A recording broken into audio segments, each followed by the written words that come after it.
वजीर आजम नरेंद्र मोदी ने video conferencing के जरिए विकसित भारत संकल्प यात्रा के मुस्तफिदीन से की बातचीत। कहा, मुल्क के हर गोशे में मोदी की गारंटी वाली गाड़ी के ताल्लुक से लोगों में है जोश खरोश। विकसित भारत संकल्प यात्रा के जरिए लोगों तक पहुंच रहा है सरकारी स्कीमों का फायदा।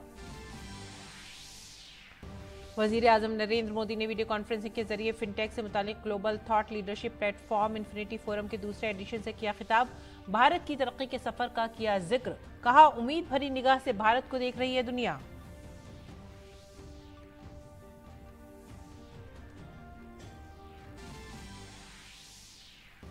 बीजेपी ने कांग्रेस के रुकने पार्लियामेंट धीरज साहू को बनाया हदफ तनकीद। अमित शाह ने कहा, बदउनवानी में मुलविस लोगों के खिलाफ होगी सख्त कार्रवाई। पार्टी ने कांग्रेस के सीनियर लीडरान की खामोशी पर भी उठाए सवाल।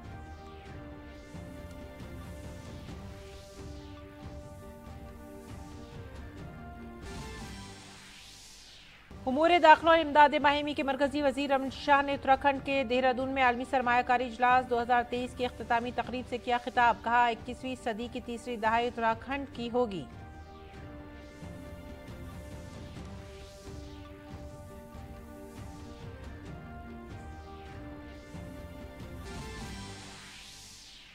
खेल की खबरों में खवातीन क्रिकेट में भारत और इंग्लैंड के दरमियान 3 मैचों पर मुश्तमिल T20 सीरीज का दूसरा मुकाबला आज शाम मुंबई के वानखेड़े स्टेडियम में। भारतीय टीम के सामने इस सीरीज बचाने का चैलेंज।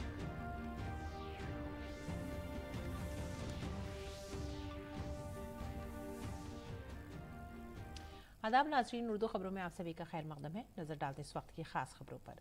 वजीर आजम नरेंद्र मोदी ने वीडियो कॉन्फ्रेंसिंग के जरिए विकसित भारत संकल्प यात्रा के इस्तफादकंदगान से बातचीत की। इस प्रोग्राम में मुल्क भर से हजारों की तादाद में विकसित भारत संकल्प यात्रा से मुस्तफीद होने वालों ने वर्चुअल तौर पर हिस्सा लिया। विकसित भारत संकल्प यात्रा मुल्क भर में हुकूमत की बड़ी स्कीमों की 100% तकमील के मकसद से शुरू की जा रही है, ताकि तमाम मुस्तहिकीन तक मुअय्यना मुद्दत में इन मंसूबों का फायदा पहुंचना यकीनी बनाया जा सके। अपने बारे में कुछ बताइए। हाँ सर, मेरा नाम अल्पेश कुमार चंद्रभाई निजामा हूँ और मैं गुजरात में भरूच जिले के भरूच तहसील के गांव का रहने वाला हूँ।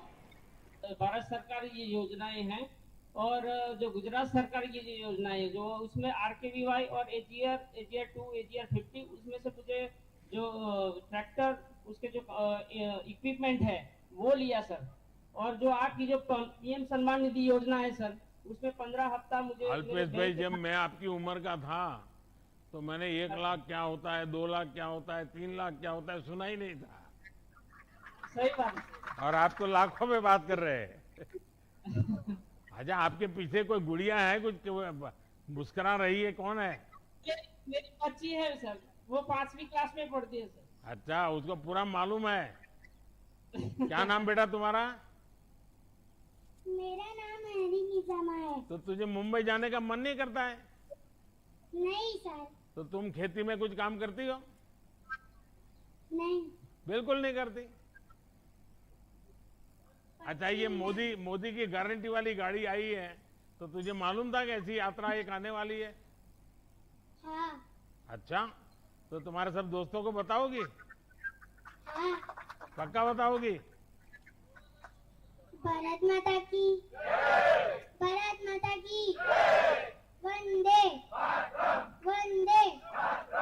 वाह, देखिए अल्पेश भाई, आप देश के युवाओं के लिए प्रेरणा है। आपने साबित किया है कि देश में कृषि में अच्छा काम करने के लिए भी अपार संभावनाएं हैं।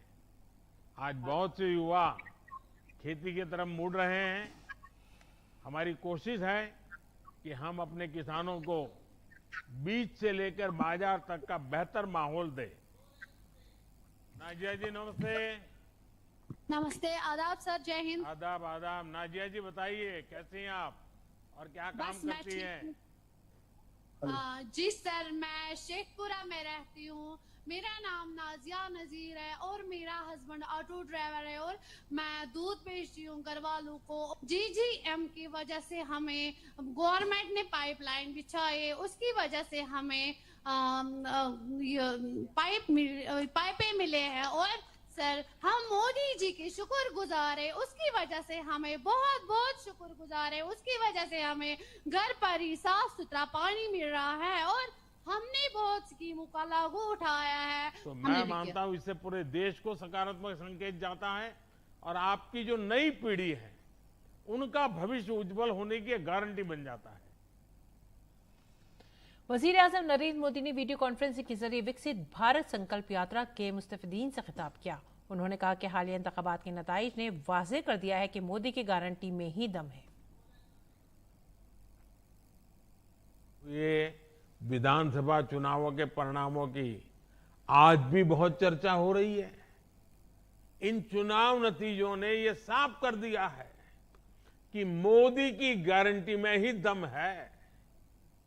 मैं सभी मतदाताओं का आभारी हूं जिन्होंने मोदी की गारंटी पर इतना भरोसा किया।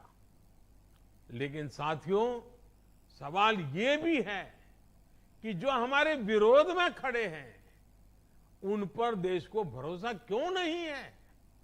दरअसल कुछ राजनीतिक दलों को ये सीधी बात समझ नहीं आ रही है कि झूठी घोषणाएं करके वो कुछ हासिल नहीं कर पाएंगे।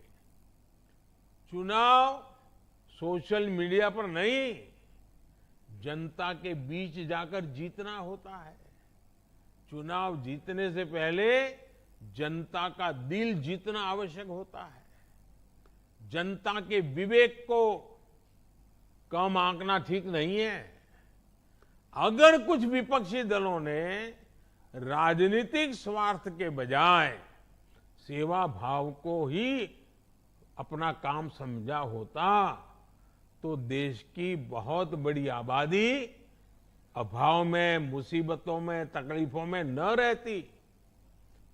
पीएम मोदी ने कहा कि गरीबों को 4 करोड़ से ज्यादा घर मिले हैं, जिनमें से 70% घर खवातीन के नाम हैं। आज मुद्रा लोन के 10 मुस्तफिदीन में से 7 खवातीन हैं। विकसित भारत संकल्प यात्रा चल रही है। इसमें भी बहुत बड़ी संख्या में हमारी नारी शक्ति ही शामिल हो रही है। हमारी माताएं बहनें जुड़ रही हैं। मोदी की गारंटी की गाड़ी के साथ फोटो खिंचाने की भी उनमें होड़ मची है। आप देखिए, गरीबों के जो 4 करोड़ से अधिक घर बने हैं ना, कोई कल्पना कर सकता है हमारे देश में 4 करोड़ घर इतने कम समय में गरीबों को मिले। और सबसे मेरी खुशी तो इसमें है कि 4 करोड़ घर मिले ना, उसमें 70% लाभार्थी महिलाएं हैं। मतलब कि अगर किसी गांव में 10 घर बने हैं तो उसमें से 7 पक्के घर माताओं के नाम पर रजिस्टर हो गए हैं। फिट इंडिया की अपील करते हुए वजीर आजम ने रोजमर्रा की आदत को सेहतमंद बनाने की बात कही। इसको आगे करें और मैं चाहता हूं फिट इंडिया के लिए मैं 4 बातें बताता हूं। इन 4 चीजों को हमेशा प्राथमिकता दीजिए। ये पक्का करिए, एक, ज्यादा से ज्यादा पानी पीना चाहिए। थोड़ा दिन भर पानी पीना चाहिए। ये शरीर के लिए बहुत जरूरी होता है। फिट इंडिया के लिए मेरे नौजवानों को मेरा आग्रह है। दूसरा, पोषण। हमारा मिलेट्स कितना बढ़िया ताकत देता है जी। हम मिलेट्स को खाने की आदत डलाएं। तीसरा, पहला पानी। दूसरा, पोषण। तीसरा, पहलवानी। पहलवानी मतलब थोड़ा व्यायाम करो, कसरत करो, दौड़ो, जरा खेलकूद करो, पेड़ पर लटको, उतरो, बैठो, पहलवानी करनी चाहिए। और चौथा, पर्याप्त नींद। पर्याप्त नींद शरीर के लिए बहुत जरूरी है। इन 4 चीजों को तो फिट इंडिया के लिए हर गांव में कर सकते हो। इसके लिए गांव में कोई नई व्यवस्थाओं की जरूरत नहीं है। देखिए, स्वस्थ शरीर के लिए हमारे चारों तरफ बहुत कुछ है, हमें उसका फायदा उठाना है। अगर इन चारों पर ध्यान देंगे तो हमारे युवा स्वस्थ होंगे, और जब हमारा युवा स्वस्थ होगा और जब विकसित भारत बनेगा ना, तब इन युवाओं को उसका सबसे ज्यादा फायदा लेने का अवसर मिलेगा। तो इसकी तैयारी में यह भी जरूरी है। विकसित भारत के लिए नोटें ही निकले, पैसे ही निकले, धन ही कमाए, ऐसा नहीं है। बहुत प्रकार के काम करने हैं। वजीर आजम नरेंद्र मोदी ने आज वर्चुअल तरीके पर इन्फिनिटी फोरम 2 से खिताब किया। International financial services centre authority और गिफ्ट सिटी ने इसकी मेज़बानी की। इन्फिनिटी फोरम मालियाती खदमात के लिए एक आलमी प्लेटफॉर्म है जहां दुनिया भर की तरक्की पसंद ख्यालात, हालिया मसाइल, जदीद टेक्नोलॉजीज़ की तलाश की जाती है, इन पर तबादला ख्याल किया जाता है, उन्हें हल और मौक़े में तब्दील किया जाता है। इसमें भारत, अमरीका, बरतानिया, सिंगापुर, जनूबी अफ्रीका, UAE, ऑस्ट्रेलिया, जर्मनी समेत 20 से ज़्यादा ममालिक के आलमी सामाईन की मजबूत ऑनलाइन शिरकत है। इस प्रोग्राम में गैर मुल्की यूनिवर्सिटियों के वाइस चांसलर और गैर मुल्की सिफारत खानों के नुमाइंदे भी शिरकत करते हैं। इन सब की मौजूदगी में PM मोदी ने भारत की तरक्की की कहानी का जिक्र किया और कहा कि भारत की तरक्की की कहानी दुनिया को रास्ता दिखाती है। इस माली साल के सिर्फ 6 माह में 7.7% की शरह से तरक्की का जिक्र करते हुए PM ने कहा कि माशी पॉलिसी की बुनियाद मुल्क और इसके अवाम का मफाद होना चाहिए। आज भारत की ग्रोथ स्टोरी ने दुनिया को दिखाया है कि जब पॉलिसी को सर्वोच्च प्राथमिकता दी जाए, जब गुड गवर्नेंस के लिए पूरी ताकत लगाई जाए, जब देश और देशवासियों का हित ही आर्थिक नीतियों का आधार हो, तो क्या नतीजे मिलते हैं। भारतीय व्यवस्था ने इस फिस्कल ईयर के पहले 6 महीनों में ही 7.7% की दर से प्रगति की है। वजीर आजम ने कहा कि आज भारत दुनिया में सबसे तेजी से तरक्की करने वाली फिनटेक मार्केटों में से एक है और फिनटेक में भारत की ताकत को हर कोई जानता है। गिफ्ट IFSCA को ट्रेडिशनल फाइनेंस और वेंचर से आगे ले जाना चाहती है। हम गिफ्ट सिटी को new age global financial and technology services का ग्लोबल नर्व सेंटर बनाना चाहते हैं। मुझे विश्वास है गिफ्ट सिटी के प्रोडक्ट्स और सर्विसेज विश्व के सामने खड़ी चुनौतियों का समाधान करने में मदद करेंगे। आगे बढ़ते अगली खबर की तरफ। झारखंड से कांग्रेस के रुकन राज्यसभा धीरज प्रसाद साहू के घर और दफातर पर महकमा इनकम टैक्स के छापे गुज़िश्ता 72 घंटों से जारी हैं। इस दौरान 300 करोड़ रुपए से ज्यादा की नकदी बरामद हुई है। बरामद नकदी को गिनने के लिए लाई गई मशीनें गिनती के दौरान खराब हो गई। महकमे को नई मशीनें मंगवानी पड़ी, तब जाकर गिनती का काम शुरू हो सका। बुध को भी पहले दिन 150 करोड़ की गिनती के बाद मशीनें खराब हो गई, जिसकी वजह से गिनती का काम मुतासिर हुआ। अब महकमा इनकम टैक्स की तरफ से 3 दर्जन मशीनें लगाई गई हैं। मालूमात के मुताबिक इनकम टैक्स काम की दरख्वास्त के बाद SBI की बालंगीर और संबलपुर दोनों शाखों में नोटों की गिनती की जा रही है। नोटों की गिनती हफ्ते को भी जारी रह सकती है। ये ओडिशा में महकमा इनकम टैक्स की जानिब से नकदी की अब तक की सबसे बड़ी जब्ती समझी जा रही है। इनकम टैक्स डिपार्टमेंट को ये रकम ओडिशा में वाक़ साहू के खानदान के रिश्तेदारों की रिहाइशगाहों और शराब कंपनियों के दफातर पर छापे के दौरान मिली है। जुमे को इनकम टैक्स की टीम ने बालंगीर जिले के सोडापाड़ा में एक शराब कंपनी के मैनेजर के घर पर छापा मारकर करेंसी नोटों से भरे 156 थैले बरामद किए। ये रकम 100 करोड़ रुपए से तजावुज कर सकती है। इससे कबल बुध और जुमेरात को महकमा इनकम टैक्स के एहलकारों ने बलदेव साहू और ग्रुप ऑफ कंपनीज के बालंगीर दफ्तर पर छापा मारा था और अलमारी में बंद 200 करोड़ रुपए से ज्यादा की नकदी जब्त की थी। ओडिशा में महकमा इनकम टैक्स की टीम ने भुवनेश्वर के पालासपल्ली में बौद्ध डिस्टिलरी प्राइवेट लिमिटेड के कॉर्पोरेट दफ्तर, कंपनी के कुछ अहदेदारों के घरों, बौद्ध और रानी सती राइस मिल में कंपनी की फैक्ट्री और दफ्तर की भी तलाशी ली। धनोबली में देसी शराब की फैक्ट्री और संबलपुर में बलदेव साहू और ग्रुप ऑफ कंपनीज लिमिटेड के दफ्तर से भी भारी रकम जब्त की गई। इस दौरान कांग्रेस के राज्यसभा मेंबर पार्लियामेंट धीरज साहू की लोहार का रिहाइशगाह पर महकमा इनकम टैक्स का छापा खत्म हो गया है। IT टीम छापा मारकर वापस लौटी और अपने साथ कई थैले भी ले गई। बताया जा रहा है कि इस बैग में नकदी और कई अहम दस्तावेजात हैं। हालांकि ओडिशा में IT क्रैकडाउन जारी है, नोटों की गिनती जारी है। मरकजी वज़ीर दाखिला अमित शाह ने बदउनवानी पर सख्त हमला किया है। उन्होंने कहा है कि कोई कितना ही बड़ा शख्स क्यों न हो, उसे बख्शा नहीं जाएगा। आज वैश्विक भ्रष्टाचार विरोधी दिन है और कोइंसिडेंट देखिए कि 2 दिन पहले ही अखबारों में हमने ऐसी तस्वीरें देखी, मैं तो अचंभित रह गया। किसी पार्टी के सांसद के घर से इतने सारे नोट निकलना, मैं विश्वास से कह रहा हूं, इतने सारे इंडस्ट्रियलिस्ट बैठे हैं, आपने इतने नोट आपके जीवन में नहीं देखे होंगे। सिर्फ बैंक का काम करने वाले ट्रेजरी के लोगों ने ही देखे होंगे। मोदी जी के नेतृत्व में पारदर्शिता के साथ विकास का सूत्र जहां जहां भारतीय जनता पार्टी की सरकारें हैं वहां जमीन पर उतरा है, वास्तविक बना है। और आज मोदी जी ने जिस कठोरता के साथ भ्रष्टाचार के खिलाफ काम किया है, मैं देश की जनता को विश्वास दिलाना चाहता हूं कि भ्रष्टाचार करने वालों को बख्शा नहीं जाएगा। कितना भी बड़ा व्यक्ति है वो उसका दंड भुगते। उत्तरा आगे बढ़ते हैं अगली खबर की तरफ। कांग्रेस के सीनियर लीडरों ने मध्य प्रदेश और छत्तीसगढ़ के इंतखाबी नताइज का गहराई से तजिया किया है। पार्टी कायदीन के मुताबिक उन्होंने दोनों रियासतों में अवाम के दिल जीतने में पार्टी की खामियों के बारे में खुले जहन के साथ खुद का जायजा लिया। तीनों रियासतों में शिकस्त के बाद जायजा मीटिंग में लीडरों की बाहिमी इख्तलाफात खुलकर सामने आए। ताहम पार्टी लीडरों का कहना है कि कांग्रेस सदर मल्लिकार्जुन खड़गे को अगली तंजीम और कानून साज पार्टी की कार्रवाई के लिए रहनुमाई करने का इख्तियार दिया गया है। ये कांग्रेस सदर पर छोड़ दिया गया है कि वो रहनुमाई करें कि किस तरह तंजीम की तश्कील की जाए और तंजीम को आगे बढ़ाया जाए।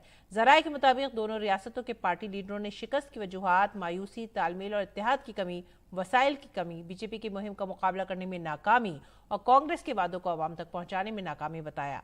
मीटिंग में कमलनाथ की खुदपसंदी को भी खासतौर पर इशू बनाया गया।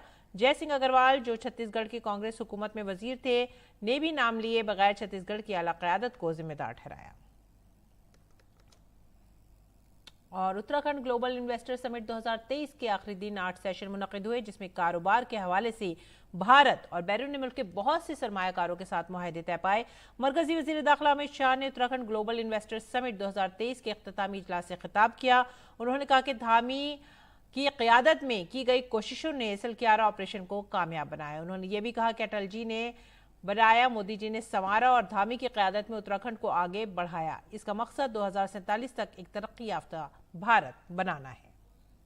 अटल जी ने उत्तराखंड को बनाया था, मोदी जी ने उत्तराखंड को संवारा है और अब मोदी जी के नेतृत्व में उत्तराखंड आगे बढ़ रहा है।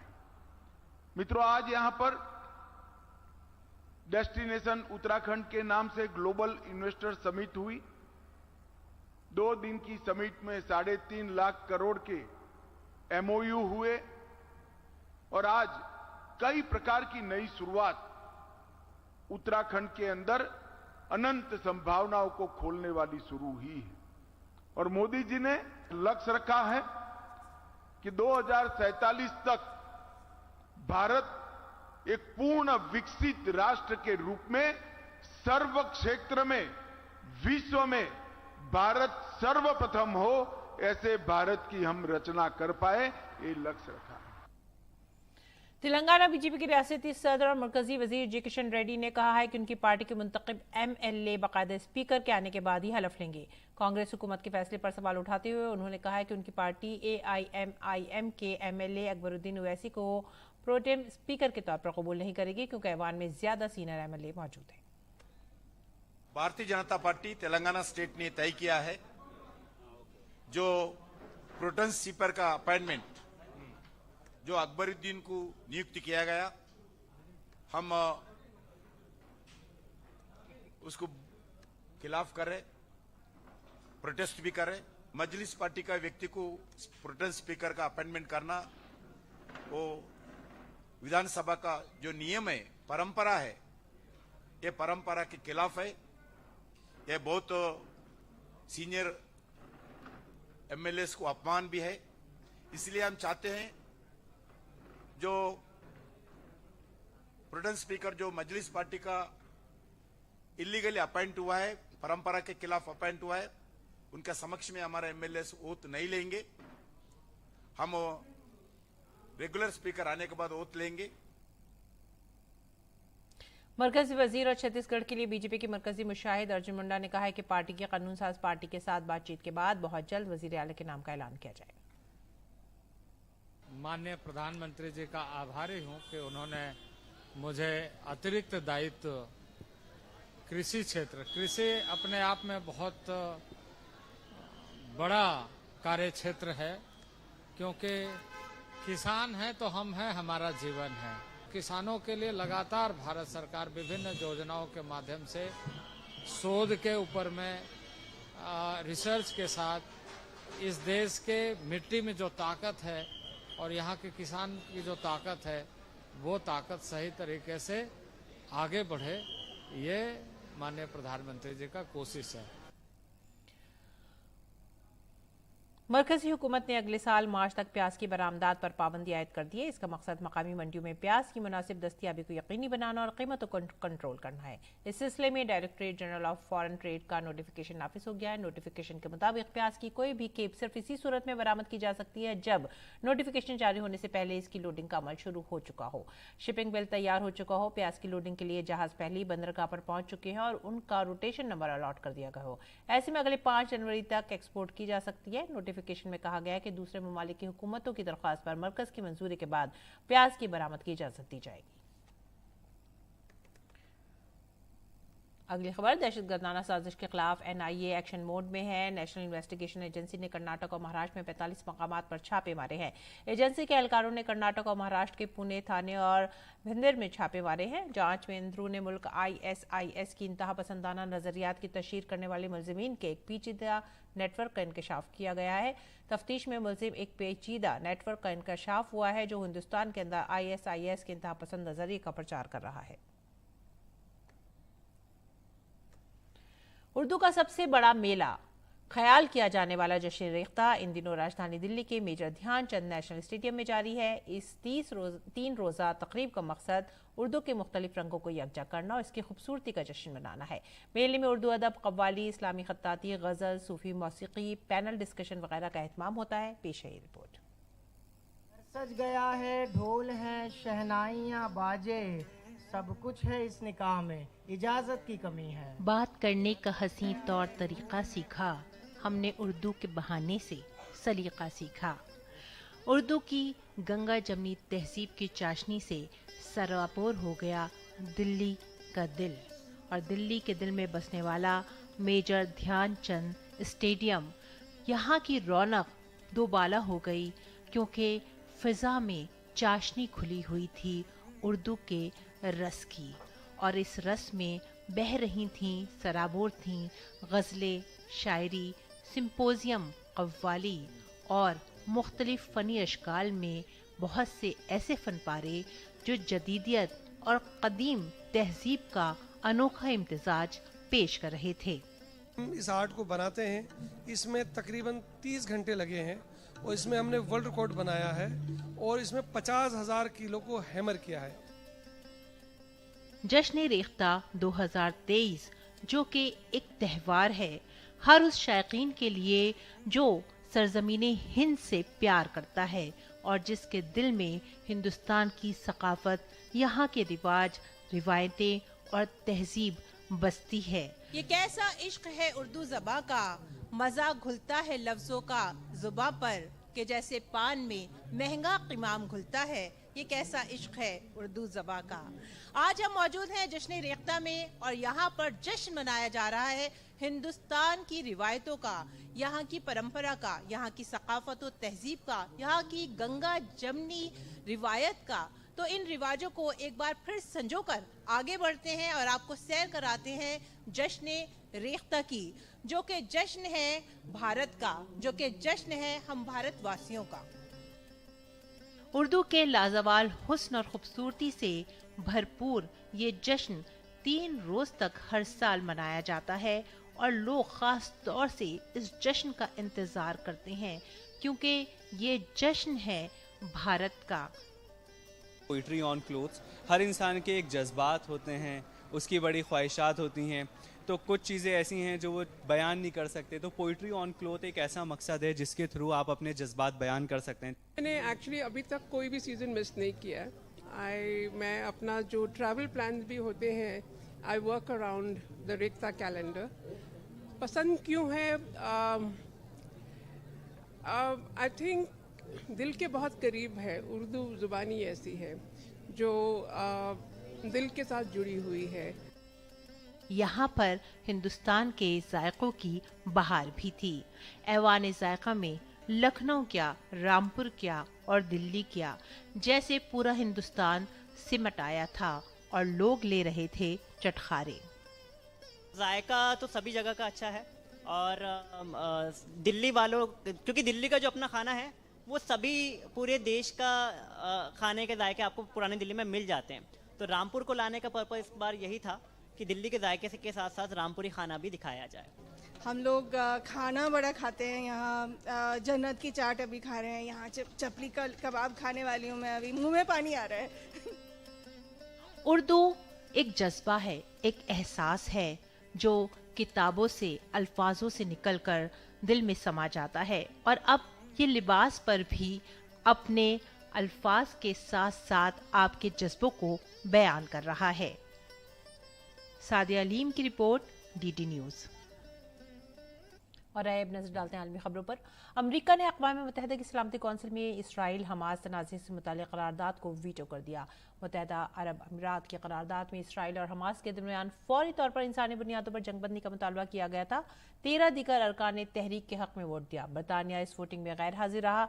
अक़वाम मुत्तहिदा में बरतानिया की सफ़ीर बारबरा ने कहा कि उनके मुल्क ने इसलिए गैर हाजिरी की क्योंकि करारदाद में हमास की मजम्मत नहीं की गई थी। दूसरी जानिब अमरीका और इसराइल दोनों इस जंगबंदी की मुखालफत करते आ रहे हैं क्योंकि उनका मानना है कि इस तजवीज़ से हमास को ही फ़ायदा हासिल होगा। और अब रुख करते हैं खेल के मैदान का। भारत और इंग्लैंड की खवातीन क्रिकेट टीमों के दरमियान 3 T20 मैचों पर मुश्तमिल सीरीज का दूसरा मैच आज मुंबई के वानखेड़े स्टेडियम में खेला जाएगा। सीरीज का पहला मैच इंग्लैंड ने जीता था, इसलिए भारतीय टीम के पास दूसरा T20 किसी भी कीमत पर जीतने का चैलेंज है।